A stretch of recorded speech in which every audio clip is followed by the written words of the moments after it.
Idealism in education, first part. आदर्शवाद शिक्षा में आदर्शवाद ये पहला हिस्सा है। Human personality is of supreme value and constitutes the noblest work of nature। Ross साहब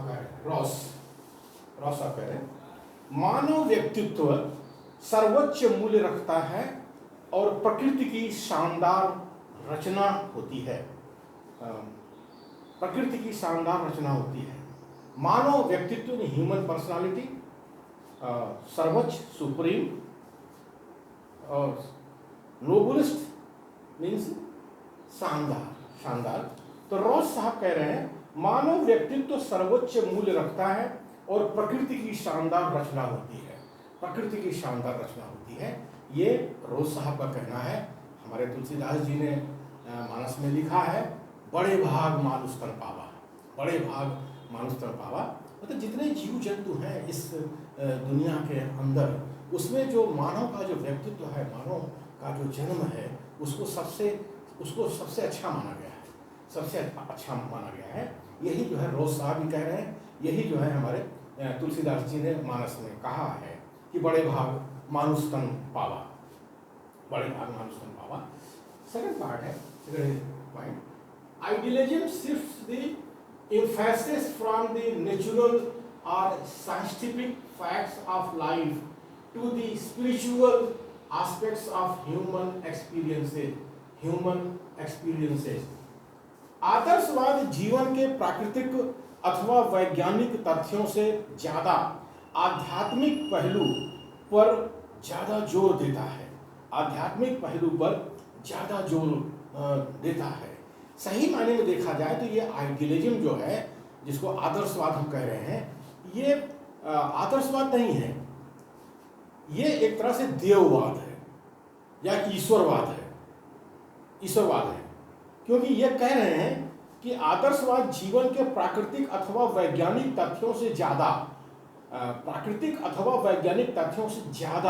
आध्यात्मिक पहलू पर ज्यादा जोर देता है। मतलब ये जो आदर्शवाद है, जिसको हम देववाद और ईश्वरवाद इसीलिए कह रहा हूँ कि इसमें जो है प्राकृतिक और जो वैज्ञानिक तथ्य हैं उस पर ध्यान कम देते हैं, ज्यादा जोर उस पर नहीं देते, बल्कि आध्यात्मिक पहलू पर जोर देते हैं। स्पिरिचुअल जो एक्सपीरियंसेस हैं मानव के, उसके ऊपर जोर देते हैं। तो अब ये आध्यात्मिक पहलू क्या है? आध्यात्मिक पहलू का मतलब यह है कि ऊपर कोई देव बैठा है, वो सारी दुनिया को चला रहा, सारी सृष्टि को चला रहा है, तो वह भी जो है इंसान को जैसा चाहे वैसे चला रहा है। तो अब देव है तो उसकी कोई देवी भी होगी, अब देव है, देव देवी हैं तो उसके बच्चे भी होंगे। तो ऊपर बैठा हुआ है, ऊपर, तो वो जो है ज्यादा महत्व का है। आम इंसान ज्यादा महत्व नहीं है। आम इंसान सब उसके गुलाम है, सृष्टि उसकी गुलाम है, क्योंकि उसने सृष्टि की रचना की है, तो इंसानों की भी रचना उसने की है। तो इसीलिए जो है आदर्शवाद में प्राकृतिक अथवा वैज्ञानिक तथ्यों पर ज्यादा जोर नहीं दिया जाता है। कहते हैं कि ऊपर कोई बैठा है, कल्पना कर लो कि ऊपर कोई बैठा है, उसके नाम से जो है दान दक्षिणा दो। कुछ लोग हैं ऐसे दुनिया में जो कहते हैं कि हमारे पास मंत्र है, हम उसको देव को बांध लेंगे, तो हमको दान दक्षिणा दो। जैसे पंडा है, पुजारी हैं, बाबा हैं, तमाम समाज में घूमते रहते हैं, कहते हैं कि हमको दान दक्षिणा दो, हम जो है उससे तुम्हारी सिफारिश कर देंगे, तुम्हारे दुख जो है दूर हो जाएंगे। ये देखो हमारे सिर पर चुटिया है, ये चुटिया जो है ये सिर पर, और ये जो है एंटीना का काम करती है। हम जो है उससे देव से जो है, भगवान से जो भी कह लीजिए, अल्लाह, भगवान, देव, यहोवा, जो भी हो, गॉड, उससे हम बात करते रहते हैं, हॉटलाइन पर बात करते रहते हैं। तो ये है आध्यात्मवाद। इसीलिए इसको मैं देववाद और ईश्वरवाद कह रहा हूँ। और इसको हालांकि एकेडमी में जो है इसको आदर्शवाद के नाम से पढ़ाते हैं, आइडियलिज्म के नाम से पढ़ाते हैं, लेकिन जो व्यवहारिक जीवन में आप इसको देववाद और ईश्वरवाद कहें तो सबसे अच्छा है, वो ज़्यादा समझ में आएगा। Ideas are of ultimate cosmic significance. Ideas are of ultimate cosmic significance. इसका मतलब ये होता है कि विचार अंततः लौकिक महत्व रखते हैं। विचार किसके? विचार उसके जो ऊपर बैठा हुआ है उसके विचार, और उस विचार को जो है जो आम जनता को बताते हैं, बीच में जो मीडिएटर बने हुए हैं, एजेंट, दलाल जो भी कह लीजिए, पैगंबर जो भी कह लीजिए, तो वो कहते हैं कि हम पैगंबर हैं, हम पैगाम लाए हैं। तो किसका ऊपर जो बैठा है, तो उसी को कह रहे हैं कि विचार अंततः लौकिक महत्व रखते हैं। जो विचार उधर से आया है, जो संदेश उधर से ऊपर से आया, जो ऊपर बैठा है, देव है, देवी है, उसके बच्चे हैं, वहां से। Ideas are eternal and unchanging. विचार शाश्वत एवं अपरिवर्तनीय होते हैं। शाश्वत माने इटर्नल, अनचेंजिंग माने अपरिवर्तनीय। तो ये कह रहे हैं विचार शाश्वत एवं अपरिवर्तनीय होते हैं। अब विचार जो है चूंकि ऊपर वाले से आया है, अब ऊपर वाला तो सर्वशक्तिमान है, ऊपर बैठा हुआ है, तो अब उसका जो संदेश आया, उसका जो विचार आया है, वही शाश्वत है, वही इटर्नल है, और वही अपरिवर्तनीय है, वही अनचेंजिंग है। हम लेकिन ढेर सारे पैगंबर हुए हैं, कोई एक देव वाला, कोई बहुदेव वाला, जाने कौन कौन सा संदेश वहाँ से आया है और आता रहता है।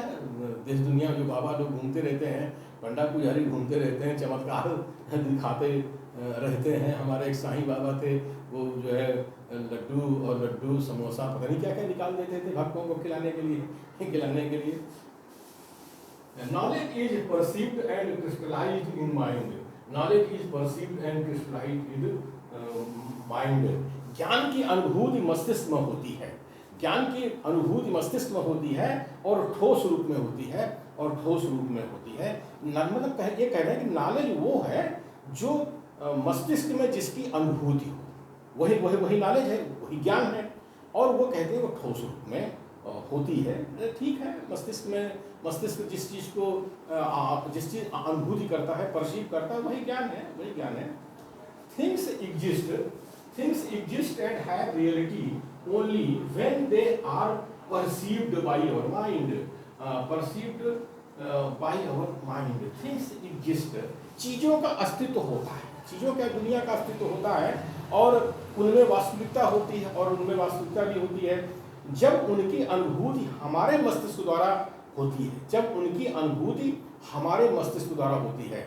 मतलब जब हमारा मस्तिष्क परसीव करता है, अनुभूति करता है, तो तभी जो है चीज़ों का अस्तित्व है। अब जिस चीज़ का हमें अनुभूति नहीं हो, वो रहे चाहे न रहे, वो जो है फर्क क्या पड़ता है। तो मानव का मस्तिष्क बहुत बड़ी चीज़ है। मानव के मस्तिष्क में जिसकी अनुभूति होती है वही ज्ञान है। अब जिसकी अनुभूति नहीं होती है उसका क्या ज्ञान है। इसीलिए हमारे जो बड़े बड़े महापुरुष हुए हैं, सब ने नारा दिया है, शिक्षित बनो। यानी कि मनुष्य को शिक्षा जरूरी है।